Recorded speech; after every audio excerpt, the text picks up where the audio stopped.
Kung kayo po ay naiinip na sa pagdarasal, kung kayo po ay malapit ng sumuko sa paghihintay sa sagot ng Diyos sa inyong panalangin, ito po yung gusto kong tandaan ninyo. Si Noah, nung kinausap siya ng Diyos na gumawa ng arko ng bangka, naghintay siya ng 120 years bago umulan.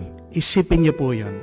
120 years. Sinabi ng Diyos sa kanya, gumawa ka ng bangka, magkakaroon ng dilubyo, darating ang baha.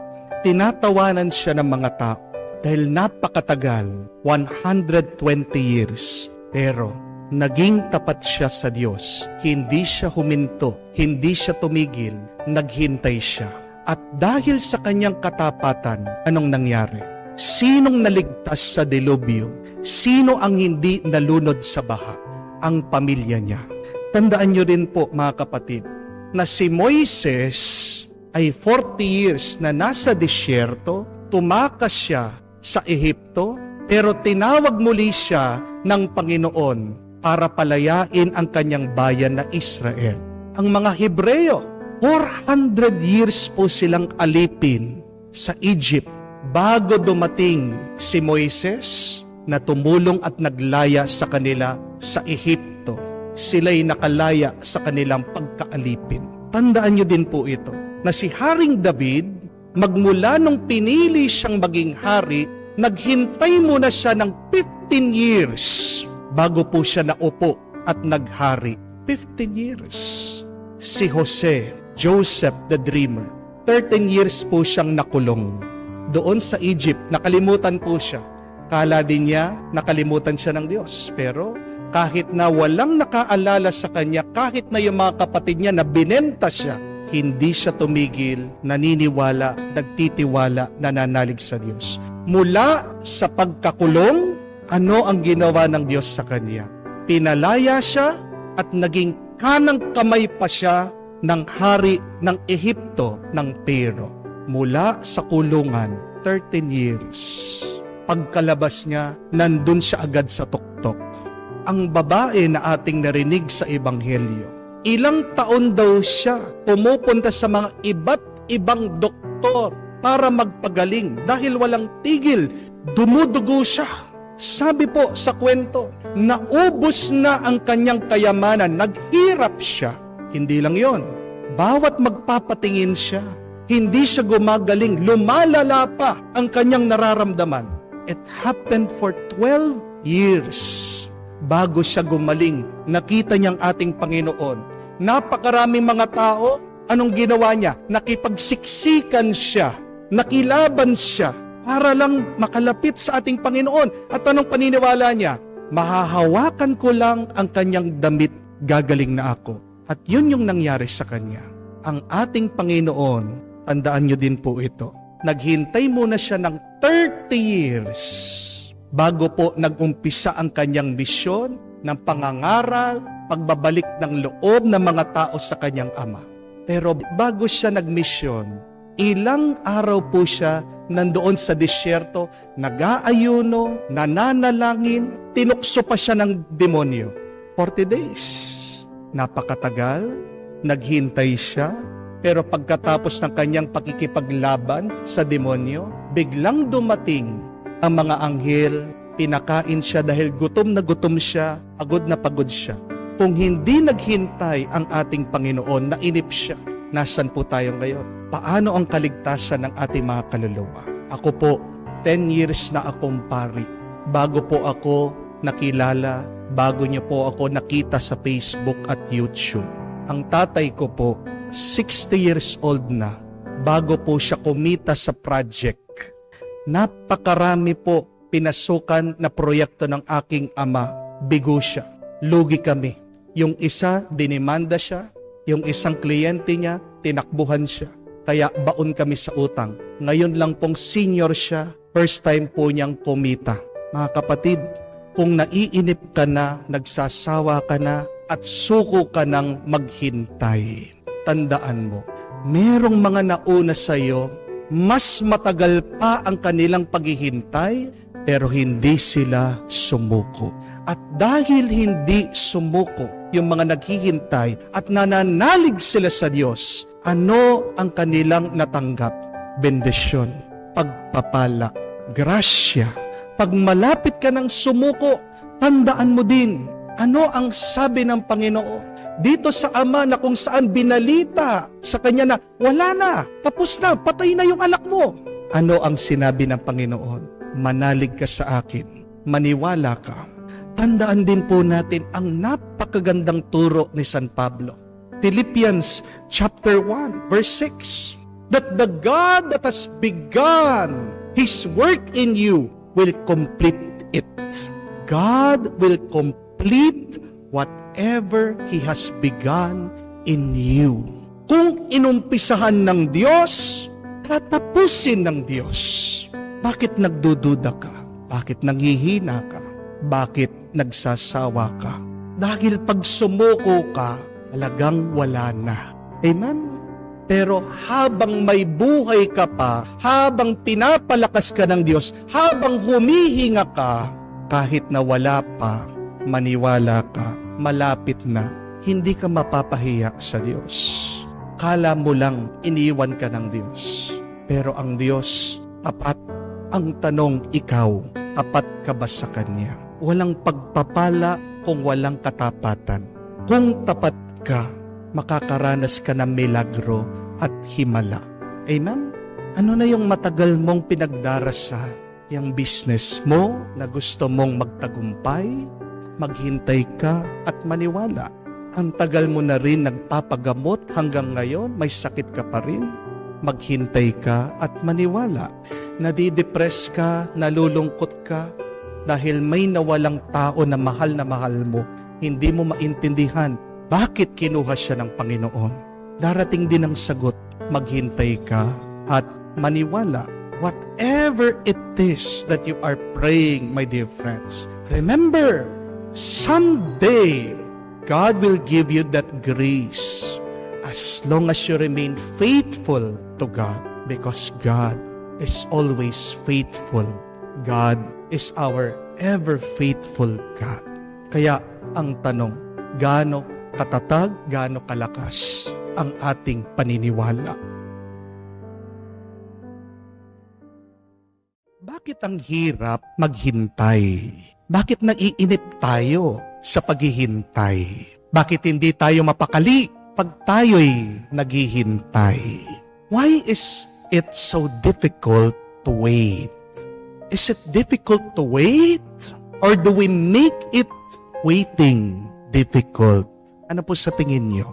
Mahirap ba talagang maghintay? O ginagawa lang natin mahirap ang paghihintay? Ang totoo, kung titignan natin ang ating buhay, dapat sanay tayong maghintay. Bakit po? Dahil ang buong buhay natin ay isang mahabang paghihintay. Tingnan niyo po, bago tayo isinilang, hinihintay na tayo ng ating mga magulang. Hindi po ba? Pagkalabas mo, pag pinanganak ka, ano yung hinihintay ng mga magulang mo sa iyo? Yung magsalita ka, yung gumapang ka, yung tumayo ka na mag-isa. Hindi po ba? Hinihintay ka ng mga magulang mong makapag-graduate. Pag natapos ka na, may nanliligaw sa iyo, hinihintay na nila yung kasalan. Pag kinasal na kayo, yan na naman naghihintay kung kailan kayo magkakaroon ng anak. Hinihintay nyo kailan nyo matatapos ang inyong mga utang, kailan nyo matutuparan ang inyong mga pangarap, kailan mo makukuha ang iyong dream house, makukuha ang iyong dream car. Hinihintay mo yung panahon na kung saan makakapagbakasyon kayo. Pag may sakit ka, hinihintay mo na gumaling ka. Pero pag naratay ka na sa kama, pag sinabi ng doktor wala na, anong hinihintay mo? Yung pagpanaw, yung kamatayan. At kahit sa kamatayan, anong hinihintay natin, tayo mga Katoliko, tayo mga Kristiyano? Ang muling pagkabuhay natin, ang pagdating muli ng ating Panginoon. Bakit ang hirap para sa atin ang maghintay? Bakit naiinip tayo? Bakit hindi tayo mapakali sa paghihintay? Na dapat sanay na tayong maghintay. Ano ang problema sa ating paghihintay? Bakit ang hirap nito? Bakit ang bigat nito para sa atin? Alam niyo po ang problema? Ito. Pag tumataas na ang tingin mo sa iyong sarili, nagiging mahirap para sa iyo ang maghintay. When you think so full of yourself, waiting becomes very difficult for you. Pag nagiging self-centered ka, pag nagiging mayabang ka na, pag iba na ang tingin mo sa iyong sarili, ayaw mo nang maghintay. Di niyo po ba napansin yun? Halimbawa po, anong pagkakaiba ng paghihintay ng mahirap sa mayaman? Ang mahirap, maghihintay at maghihintay yan. Tahimik, nagtsatsaga, nagpapasensya. Kasi alam niya wala siyang magagawa. Pero pag mayaman ka, dahil mataas na ang tingin mo sa iyong sarili, dahil iba na ang tingin mo sa iyong sarili, ayaw mo na maghintay. Di po ba? Naghihintay ka sa bangko dahil sasabihin mo, yung iyong oras mahalaga, sisingit ka. Di po ba? Ikaw ay nakasakay, nagko-commute, mabagal yung iyong sinasakyan. Dahil ang tingin mo sa iyong sarili, big time ka, big shot ka, mahalaga ka, dapat hindi ka malate, sisigawan mo yung driver. Di po ba? Pag hindi ka pinapansin sa restaurant, ang tagal-tagal dumating ng order, pinapahiya mo yung mga waiter. Sinasabi mo, hindi nyo ba ako kakilala? Customer ako dito. The customer is always right. Saan nagmumula yung bigat, yung hirap, yung pagkainip natin sa paghihintay? Pag iba na ang tingin mo sa iyong sarili. Pag napakataas na ng tingin mo sa iyong sarili. When you have pride, when you become so full of yourself, you will not wait. Hindi po ba?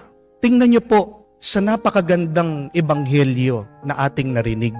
Itong kwento ni Jairo, isang opisyales ng sinagoga. May katungkulan, pero nakiusap sa ating Panginoon na mamatay yung kanyang anak. Sumama naman ang ating Panginoon, pero doon sa kanilang pagpunta sa bahay para pagalingin ni Jesus yung batang namamatay, merong mga sumingit, mga tao na gustong humawak sa ating Panginoon. Isa doon sa mga sumingit ay isang babae na matagal nang merong problema, matagal nang merong sakit, na hindi tumitigil ang pagtagas ng dugo sa kanya. Hinawakan si Jesus, napahinto si Jesus dahil naramdaman lumabas yung kapangyarihan sa kanya. Hinanap yung babae. At nung nakita yung babae, nakipag-usap pa. Kung kayo po yung magulang, di ba? Nagmamadali ka, gusto mo agad makapunta ang Panginoon para pagalingin yung bata. Bakit tuminto pa ang Panginoon? Pero wala tayong narinig sa Ebanghelyo na nagreklamo itong tatay sa Panginoon. Hindi natin narinig na sinumbatan siya, sinabihan na, Panginoon, bakit ka tumitigil? Panginoon, tara na. Wala tayong narinig na nainip o nagalit, pero ang narinig natin, tahimik lang siya. Pinabayaan niya ang Panginoon. Kahit na meron din siyang sariling problema, kahit na siya'y nagmamadali, kahit na gusto niyang habulin yung buhay ng kanyang dalaga. Bakit naging mapagpasensya siya sa paghihintay? Kasi nauunawaan ni Jairo na siya ay nakikiusap lang. Na ang kausap niya, Diyos. Na ang kaharap niya mas malakas sa kanya, mas mataas ang antas kaysa sa kanya. Kaya hindi nahirapan sa paghihintay itong ama dahil nagpapakumbaba siya sa Panginoon. Gusto mo bang maging madali ang iyong paghihintay? Gusto mo bang maging magaan ang iyong paghihintay? Gusto mo bang maging masaya sa iyong paghihintay? Tandaan niyo po yan. Be humble. Ibaba mo ang iyong sarili. Huwag mong itataas ang iyong sarili. Dahil pag iba na ang tingin mo sa iyong sarili, pag punong-puno ka na sa iyong sarili, pag nagmamataas ka na, diyan magmamadali ka at maiinip ka. Amen? Iwasan nating magreklamo sa Diyos pag tayo ay nagdarasal. Tandaan niyo po ito. Doon natural ang magreklamo. Pero pag nagrereklamo ka sa Diyos, anong ibig sabihin? Ay nagmamataas ka na. Iwasan mo sabihin na, Lord, ang tagal naman na mag-successful ang business namin. Iwasan mo sabihin, Lord, ang tagal naman na magbago nitong asawa ko. Lord, bakit ganyan ka naman? Ang tagal naman na tumino nitong biyanan ko. Iwasan mo sabihin na, Lord, dasal na ako ng dasal, simba na ako ng simba, pero hindi pa rin ako gumagaling sa sakit ko. Huwag mong susumbatan ng Panginoon. Iwasan mo magreklamo sa Diyos. Dahil pag ikaw ay nagrereklamo, anong sinasabi mo? Na mas mataas ka pa sa Kanya, na kinokontrol mo ang Diyos. Di po ba? Be humble before the Lord, and you will wait patiently. You will wait peacefully. You will wait happily. Napakaganda po nung dasal ni Haring David. Basahin niyo po sa libro ng awit in the book of Psalms. Sabi niya, wait for the Lord. Take heart. Be strong. Pansinin niyo po yung sinabi ni Haring David. Hintayin mo ang Diyos. Ang Diyos ang hintayin natin. Bakit naiinip tayo? Bakit nagagalit tayo sa paghihintay? Bakit ang hirap para sa atin maghintay? Kasi hindi ang Diyos ang hinihintay natin. Anong hinihintay nyo na napakarami dyan sa atin? Hinihintay ang pera. Hinihintay yung asawa nilang tumino. Hinihintay nilang paggaling nila. Bayaan mo yung mga yan. Hintayin mo ang Diyos. Dahil pag nandyan na ang Diyos, ano man yung problema mo, masasagot niya. Hintayin mo ang Diyos dahil ano man ang kakulangan ng iyong buhay, pupunuin niya. Hintayin mo ang Diyos dahil ano man ang kadiliman ng iyong buhay, bibigyan niya ng liwanag. Amen?